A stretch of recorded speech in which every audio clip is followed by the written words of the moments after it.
మీరు మీ అభిమాన shows and serials TV కన్నా ముందు ఈటీవీ విన్ యాప్లో చూడండి. Download and subscribe to ETV win app. 99 రూపాయలు మాత్రమే.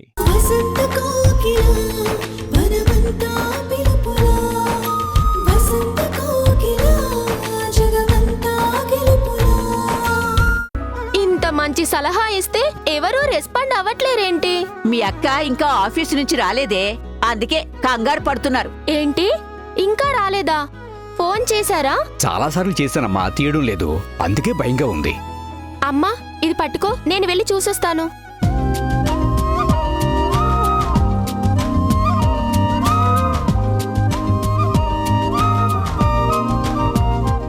థ్యాంక్స్ అత్తమ్మా. ఇరుగు పొరుగు వాళ్ళం, మనలో మనకి థ్యాంక్స్ ఎందుకు? నువ్వెళ్ళు.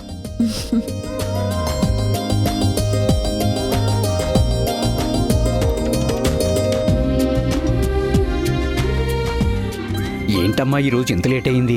ఆఫీస్ నుంచి ఇంటికి వస్తుంటే ఇదిగో ఈ చెప్పులు తెగిపోయాయి నాన్న. దగ్గరలో కుట్టేవాళ్ళు ఎవరూ కనిపించలేదు. లాస్ట్ బస్ మిస్ అయిపోయింది. బస్సులేం రాకపోయేసరికి అదిగో సత్తమ్మ కాల్ చేసి తన ఆటోలో వచ్చేసాను. ఈసారి నుండి క్షణం ఆలస్యమైనా ఫోన్ చేయవే, లేదంటే మీ నాన్న కాలు కాళ్ళ పిల్లిలాగా ఇలా గుమ్మం ముందు తిరుగుతూనే ఉంటాడు. సరే చేస్తానులే. శిల్ప, పక్కనే షాప్లో నా చెప్పులు కుట్టించుకొని వస్తావా? ఏంటి ఆ చెప్పులా? ఆల్రెడీ 4 సార్లు కుట్టించాను. ఈసారి వాటిని తీసుకెళ్తే కుట్టేవాడు నన్ను కొట్టినా కొడతాడు. ఆ చెప్పులెందుకని ఆ వదిలేసి కొత్త కొనుక్కో అమ్మా. చెప్పడం కాదు, నువ్వే కొనివ్వచ్చు కదా నాన్న. నా దగ్గర డబ్బులు ఎక్కడివి? చెప్పులు కొనడానికి డబ్బులుండవు కానీ అక్క పెళ్లి చూపులకని అనవసరంగా స్వీట్లకి స్నాక్స్ కి డబ్బు వేస్ట్ చేస్తున్నావు. అది సేవ్ చేసుంటే ఈ పాటికి 10 జతలు కొనిచ్చేవాడివి. శిల్ప, నాన్నని అలా తక్కువ చేసి మాట్లాడదని నీకెన్నిసార్లు చెప్పాను? తక్కువ చేయడం లేదక్క, జరిగిందే కదా చెప్తున్నాను. ఆడపిల్లకి పెళ్లి చేయడం అంటే నీకు వెటకారంగా ఉందేమో కానీ తండ్రిగా కష్టం ఏంటో నాకు తెలుసు. ఈ కష్టాలు ఉండకూడదంటే అసలు ఈ పెళ్లి చూపులన్న కాన్సెప్టే ఉండకూడదు. సరిగ్గా చెప్పావే మనవరాలా. నా పెళ్లి చూపులప్పటి నుండి నేను కూడా వ్యతిరేకిస్తూనే ఉన్నాను. మా నాన్నతో దీని గురించి వాదిస్తే అట్టే ఒక మొట్టికాయ వేసి ఈ విప్లవ భావాల కన్నా మన వివాహ వ్యవస్థే గొప్పదని సోది చెప్పేవాడు. అయితే నానమ్మ, మనిద్దరం కలిసి భారతీయ వివాహ వ్యవస్థ మీద కేసు వేద్దామా నానమ్మ? వేయండి వేయండి. ఇద్దరు ఇంట్లో ఖాళీగానే ఉంటారు కదా. కోర్టుల చుట్టూ తిరిగితే కానీ మీ సరదా తీరదు. అమ్మో అదొక ఖర్చు. అయితే వద్దులే నానమ్మ, మనమే సోలోగా పోరాడదాం. వివాహ వ్యవస్థ మీద విప్లవం వర్ధిల్లాలి, వర్ధిల్లాలి, వర్ధిల్లాలి, వర్ధిల్లాలి, సరే అమ్మా, వర్ధిల్లాలి, నువ్వు రామ్మా. వర్ధిల్లాలి, వర్ధిల్లాలి, వర్ధిల్లాలి.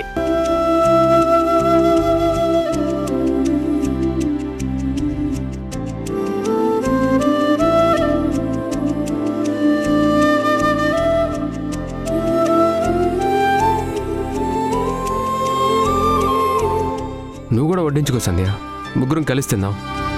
అవును సంధ్య, అన్నీ ఇక్కడే ఉన్నాయి కదా, కూర్చో కలిసి తిందాం.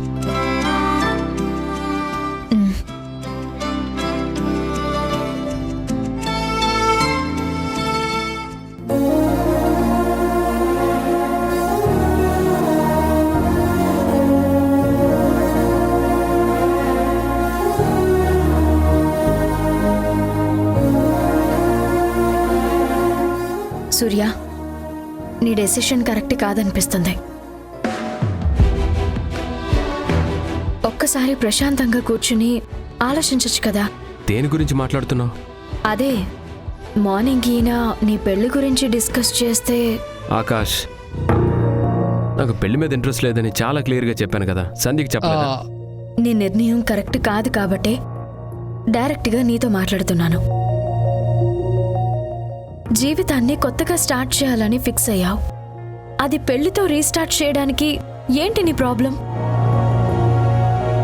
ఇది కేవలం నా మాట మాత్రమే కాదు, మేమిద్దరం కలిసి అన్ని రకాలుగా ఆలోచించి ఈ డెసిషన్ తీసుకున్నాం. నీ సమాధానం, అభిప్రాయం రెండూ మార్చుకుంటే మంచిది సూర్య. సారీ, నేను మార్చుకోను. నన్ను ఇలానే ఉండనివ్వండి. నాకు ఇలానే బాగుంది. నో అని చెప్పినా కూడా ఎందుకు మళ్ళీ మళ్ళీ అడుగుతున్నారు? అడుగుతాను. నువ్వు కోప్పడ్డా చిరాకు పడ్డా నీ నిర్ణయం మార్చాలని ప్రయత్నిస్తాను. ఎందుకంటే నువ్వు నా బెస్ట్ ఫ్రెండ్వి. నువ్వు లైఫ్లో హ్యాపీగా ఉండాలనుకోవటం తప్పేం కాదు కదా. నేను హ్యాపీగా లేనని నీకు చెప్పానా? అయినా నాకు ఇప్పుడు ఏం తక్కువైందని? ఆ విషయం నీకు తెలియడం లేదేమో కానీ మాకు మాత్రం చాలా స్పష్టంగా కనిపిస్తుంది. సూర్య, మనం చిన్న పిల్లలం కాదు, మంది టీనేజ్ కాదు, ఇమ్మెచ్యూర్డ్గా ఆలోచించే మనుషులం కూడా కాదు. అందుకే ప్రాక్టికల్గా ఓపెన్గా మాట్లాడుకుందాం. నువ్వేదో మొండిగా వాదిస్తున్నావు గానీ ఏ మనిషికైనా ఒంటరితనం ఆనందాన్ని ఇవ్వదు. మీ ఇద్దరుండగా నేను ఒంటరివాడిని కాదని నువ్వే చెప్పావు. మర్చిపోయావా? నేనేది మర్చిపోలేదు సూర్య. నువ్వే నీ మనసుని ఏం మార్చుకుంటున్నావు? అమ్మ, నాన్న, అక్క, తమ్ముడు, ఫ్రెండ్సు, బంధువులు, ఈ బంధాల కన్నా బలమైందేంటో తెలుసా? తోడు. జీవితాంతం కలిసుండే తోడు. కష్టంలో, సుఖంలో, ఆనందంలో, విచారంలో, గెలుపులో, ఓటమిలో అన్ని వేళలా తోడుండేది భర్తకి భార్య, భార్యకి భర్త. ఆ తోడులేని జీవితంలో ఎన్నున్నా ఏదో మిస్ అయినట్టే, ఎంత గెలిచినా ఓడినట్టే. ఇవన్నీ నీకు తెలియదని కాదు, ఫ్రెండ్స్గా మా బాధ్యత అనుకుని చెప్తున్నావు. అందుకే నీ నిర్ణయం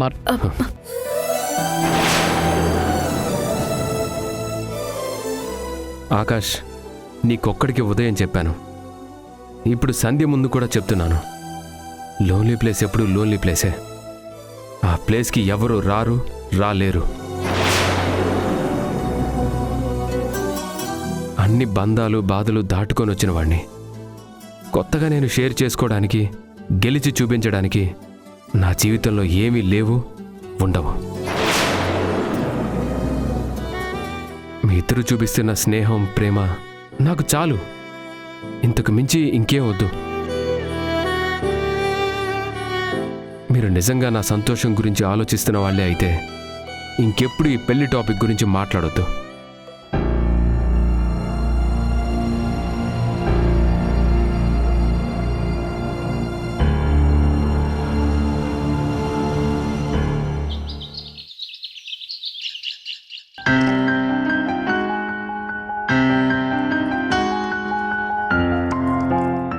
వదిన గారు, ఎందుకండి ఈ పనులు మీకు? నేను చేస్తాను కదా. నాకు కూడా చేయడం వచ్చమ్మా. ఇంట్లో ఉంటూ ఈ మాత్రం సాయం చేయలేనా? వద్దని చెప్పాను కదండి. వద్దంటే మాత్రం ఆపేస్తానా? నువ్వు ఆఫీస్ వెళ్ళడానికి రెడీ అవ్వమ్మా. ఆఫీస్ హడావిడ ఏం లేదండి. ఆల్రెడీ నేను పర్మిషన్ తీసుకున్నాను. వీలైతే వెళ్తాను, లేదంటే ఇంట్లో నుండి వర్క్ చేసుకుంటాను. ఎక్కడైనా వర్క్ ఉంటుంది కదమ్మా. ఈ పనులన్నీ నన్ను చేయనివ్వు, ఏం కాదులే. వద్దొదిన గారు, నా మాట వినండి. పర్వాలేదమ్మా, చేయనివ్వు. ఏంటి కిచెన్ లో ఫైటింగ్? ఏదైనా ప్రాబ్లమా? నన్నేమైనా హెల్ప్ చేయమంటారా? రా కావేరి, ఈ రోజు నుండి మనం ఇద్దరం కలిసి కిచెన్ డ్యూటీ చేద్దాం. ఏంటి, కావేరితో జత కడతావా? సరిపోయింది. ఈ రోజుకి నీ పని అయిపోయినట్టే. అనుకున్నది పూర్తి చేయకపోగా డబుల్ పని అవుతుందమ్మా. అమ్మా, ఇలా ఇన్సల్ట్ చేస్తే నాకెంత కోపం వస్తుందో తెలుసా? చూడత్తా, ఏ తెల్లైనా కూతురు గురించి గొప్పగా చెప్తుంది. మా అమ్మేమో అవమానిస్తూ మాట్లాడుతుంది. అవమానం ఏముందే? నిన్ను కని పెంచిందాన్ని. ఆ మాత్రం నిజానిజాలు మాట్లాడుకోకపోతే ఎలా? మాట్లాడు. ఇదే అలవాటైతే ఆ తర్వాత నీకే ప్రాబ్లం అవుతుంది. నాకా? నాకెందుకు అవుతుంది? అవును మరి, నా గురించి ఇలా అందరి దగ్గర అవమానించి మాట్లాడితే నాకు పెళ్లి సంబంధాలు వస్తాయా? అసలు నాకు పెళ్లి అవుతుందా? అంతే కదత్తా? లేదులే కావేరి, నీకు ఖచ్చితంగా పెళ్ళవుతుంది. బాగా మాట్లాడతావు, అందంగా ఉంటావు, అల్లరి చేస్తావు, పసిపిల్ల మనసు, పనులు కూడా వచ్చు. ఒక అబ్బాయికి ఇంతకు మించి ఏం కావాలి చెప్పు? అంటే నాకు కూడా మామయ్య లాంటి మంచివాడు డబ్బున్నవాడు భర్తగా వస్తాడా? వస్తాడు వస్తాడు, రెక్కల గుర్రం మీద ఎగురుకుంటూ వస్తాడు. మా అమ్మ మాటలు పట్టించుకోద్దత్తా. నన్ను పొగుడుతుంటే అస్సలు తట్టుకోలేదు. జలసి. జలసి కాదు కానీ మీరిద్దరి మాటలు నాకైతే టామ్ అండ్ జెర్రీ ఫైట్ లా అనిపిస్తాయి. ఏదో ఒకట్లే కానీ నువ్వు చెప్పద్దా, మామయ్య లాంటి వాడు భర్తగా రావాలంటే ఏం చేయాలి? నువ్వు మా మామయ్యని ఎలా బుట్టలో వేసుకున్నా?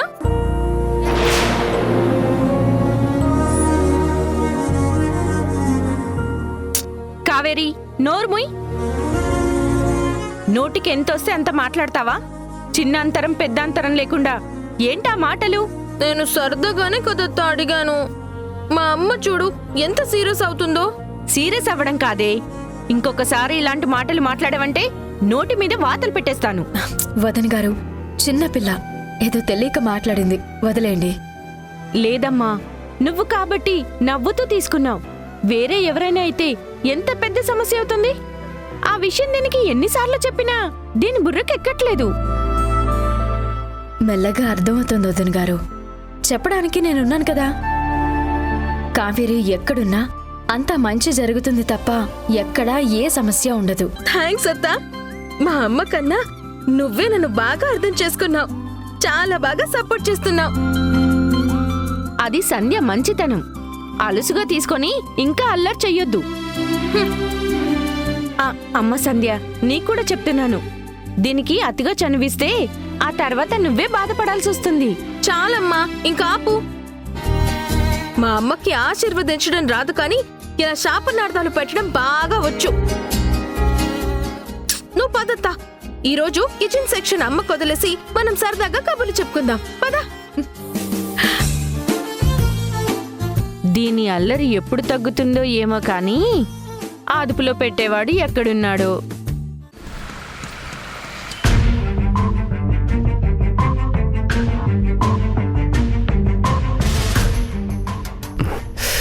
సడన్గా ఈ తలనొప్పి ఏంటి?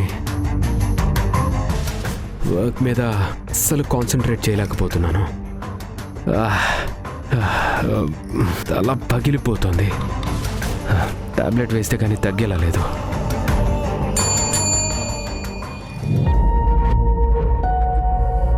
చెప్పండి సార్. తలనొప్పికి ఒక టాబ్లెట్ తీసుకొనిరా. తలనొప్పి ఒకటే సార్? ఒళ్ళు నొప్పులు, వాంతులు, వికారం ఇలాంటివి ఏమైనా ఉన్నాయి సార్? లైట్గా ఫీవర్ అనిపిస్తోంది. తలనొప్పి తగ్గితే అంతా సెట్ అయిపోతుంది. వెళ్ళి తొందరగా టాబ్లెట్ తీసుకొనిరా. ఈ మధ్య వైరల్ ఫీవర్ ఎక్కువ వస్తుందంట. ఒళ్ళు నొప్పులు, ఫీవర్ కూడా అంటున్నారు. ఎందుకని మంచిది సార్. డాక్టర్ దగ్గరికి వెళ్ళి బెడ్ టెస్ట్ చేయించుకోండి సార్. చూడు, తలనొప్పితోనే నాకు చాలా ఇరిటేషన్గా ఉంది. ఈ టైంలో నువ్వు పిచ్చి సలహాలు ఇవ్వకుండా చెప్పిన పని చేయి. వెళ్ళు. Sorry sir. Good morning sir.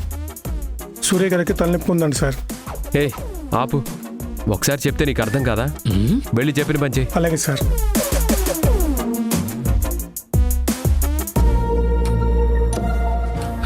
ఏమైంది సూర్య? ఎందుకు వాడి మీద కోపడుతున్నావు? తలనొప్పి అంటున్నాడేంటి? మనోడికి పని తక్కువ, మాటలు ఎక్కువ అయ్యాయి. నాకే సలహాలు ఇస్తున్నాడు. ఆ కోపంలో తలనొప్పి తెప్పించొద్దంటే అదేదో కంప్లైంట్లో చెప్తున్నాడు. ముందు నుంచి వాడి మాటలు ఎక్కువే సూర్య. నాతో కూడా చాలాసార్లు తిట్లు తిన్నాడు.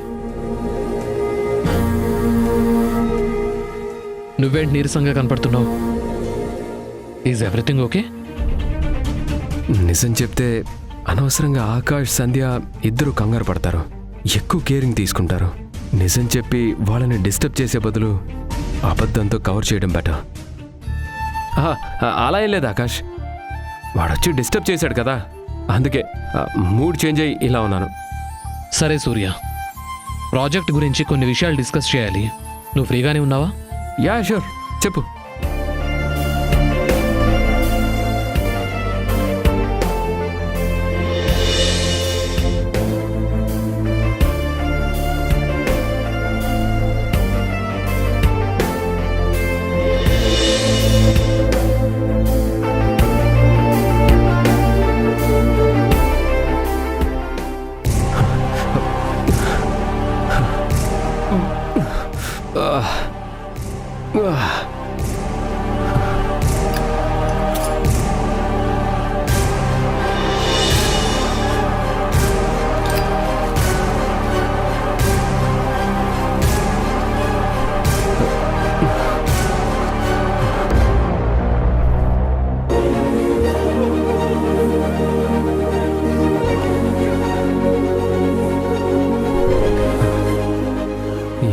కనీసం తలనొప్పితో ఇంటికి వెళ్ళడం కన్నా హాస్పిటల్కి వెళ్ళడమే బెస్ట్. సూర్య, ఇంటికి వెళ్దామా? నువ్వు వెళ్ళు ఆకాష్. నేను ఒక ఫ్రెండ్ని మీట్ అయ్యి కొంచెం లేట్గా వస్తాను. సరే, మరీ లేట్ చేయకుండా వచ్చి. బాయ్. బాయ్ ఆకాష్.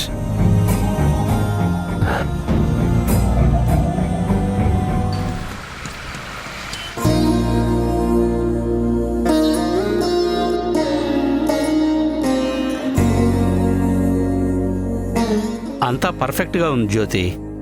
ఈ డీటెయిల్స్ అన్నీ మెయిల్కి పంపించు. Okay sir. ఓకే.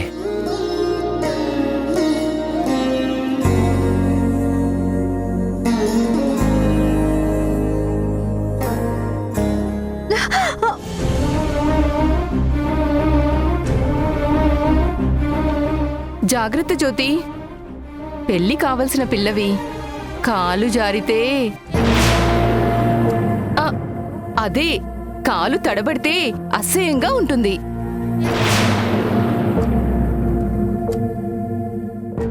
ఏంటి మొహం అలా పెట్టుకున్నావు?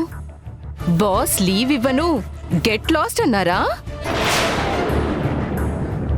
అలా ఎందుకంటారు సరిత? గజనీ మహమ్మద్లా వాళ్ళ నాన్న జ్యోతికి పెళ్లి చేసే వరకు సంబంధాలు తీసుకురావడం ఆపడు. బాసు లీవ్ ఇవ్వకుండా ఉండడు. నిజమే సురేష్, మనకి ఒక్కరోజు లీవ్ అడిగితే 1,00,000 కారణాలు అడుగుతారు. అదే జ్యోతికి 4-5 రోజులు ఈజీగా ఇస్తారు. ఏం చేస్తాం, అంతా తన అదృష్టం, మన దురదృష్టం. అది అదృష్టం కాదులే. 25 ఏళ్ళొచ్చినా పెళ్ళవ్వనందుకు జ్యోతి వాళ్ళ నాన్న ఇదంతా తన దరిద్రమని చాలా ఫీల్ అయిపోతున్నారట. ఎంత ఫీల్ అయితే ఏంటి, జ్యోతికి పెళ్ళయ్యేంత వరకు వాళ్ళింట్లో వాళ్ళకి, ఆఫీస్లో మనకి ప్రశాంతత ఉండదు.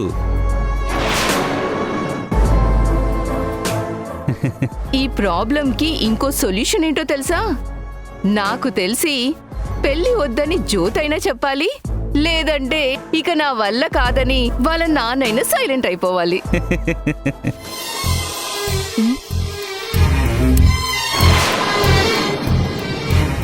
వాళ్ళ నాన్న కాదు, ముందు మీరు సైలెంట్ అవ్వండి. వచ్చింది. ఒకరిని ఏడిపించి మీకు నవ్వెలా వస్తుంది? జ్యోతి సైలెంట్గా ఉంటుందని మీరు నోటుకొచ్చినట్టు ఎలా మాట్లాడతారు? దానికి లేని బాధ నీకెందుకు? బెస్ట్ ఫ్రెండ్స్ కదా సరిత, ఆ మాత్రం కోఆపరేషను సపోర్టింగ్ ఉంటుందిలే. ఒక మంచి మనిషిని ఏడిపిస్తుంటే అడ్డుపడటానికి కామన్ సెన్స్ ఉంటే చాలు. వేరే ఏ రిలేషను అవసరం లేదు. శ్వేత ప్లీజ్, వాళ్ళతో మనకు ఆర్గ్యుమెంట్స్ ఎందుకు? సైలెంట్గా ఉండు.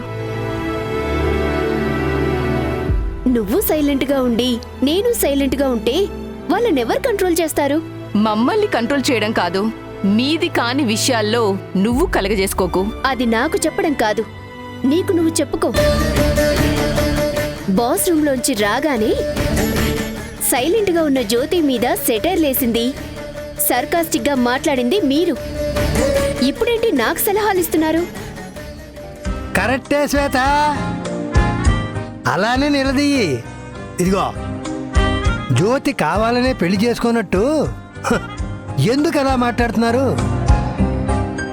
తను మనసు పెట్టి జ్యోతి ఎస్ అని ఒక్క మాట చెప్తే చాలు, తాళి కట్టడానికి లైన్లు కడతారు.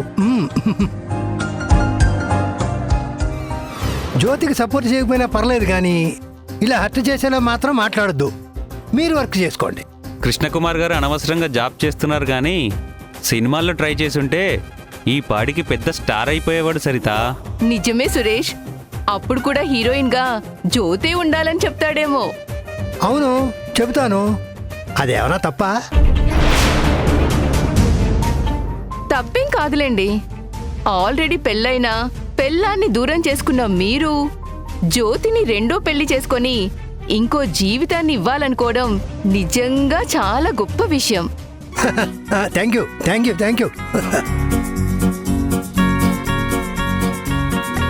ఈ కృష్ణకుమార్ కూడా సపోర్ట్ చేసినట్టు మాట్లాడుతున్నాడు, కానీ ఆయన కూడా వాళ్ళలాంటి వాడేనే. తెలుసు శ్వేత, నీకన్నీ తెలుసు, కానీ ఏం రియాక్ట్ అవ్వవు. అందుకే ప్రతిరోజు ఇది అలవాటైపోయింది. నువ్వు సైలెంట్గా ఉన్నన్ని రోజులు నోటుకొచ్చినట్టు వాళ్ళు మాట్లాడుతూనే ఉంటారే. బురద లక్షణం బట్టల్ని నాశనం చేయడమే అని తెలిసి కూడా రాయి వేయడం వల్ల నష్టం మనకే కదా శ్వేత. అందుకే ఎవరు ఏమన్నా విని ఊరుకుంటాను తప్ప తిరిగి మాట్లాడలేను. అది చేతగానితనం అనుకో, భయం అనుకో. అవి రెండూ కాదు మేడం, అది మీ మంచితనం. కొంతమంది మంటేసుకుని చలి కాచుకుంటారు, కానీ మన ఆఫీసులో మాత్రం కడుపు మంటతో ఎదుటి వాళ్ళని ఏడిపించి వాళ్ళు చల్లబడుతుంటారు మేడం. నువ్వు నేను వాళ్ళని తిట్టుకోవడమే గాని మన జ్యోతిలో ఏ మార్పు ఉండదు దానయ్యా. నేను మారును, నా మీద అభిమానం చూపించే మీరు మారరు. సరే, వర్క్ చేయి శ్వేత.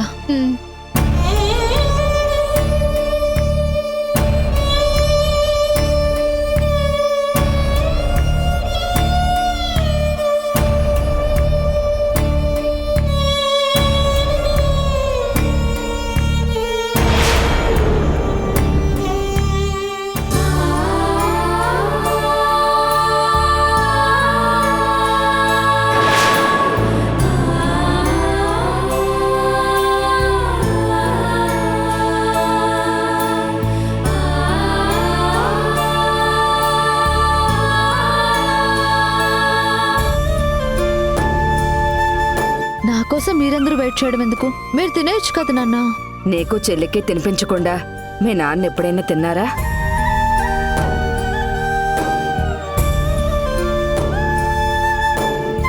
రేపు మా ఇద్దరికి పెళ్ళై మేము అత్తారింటికి వెళ్ళిపోతే అప్పుడేం చేస్తావు?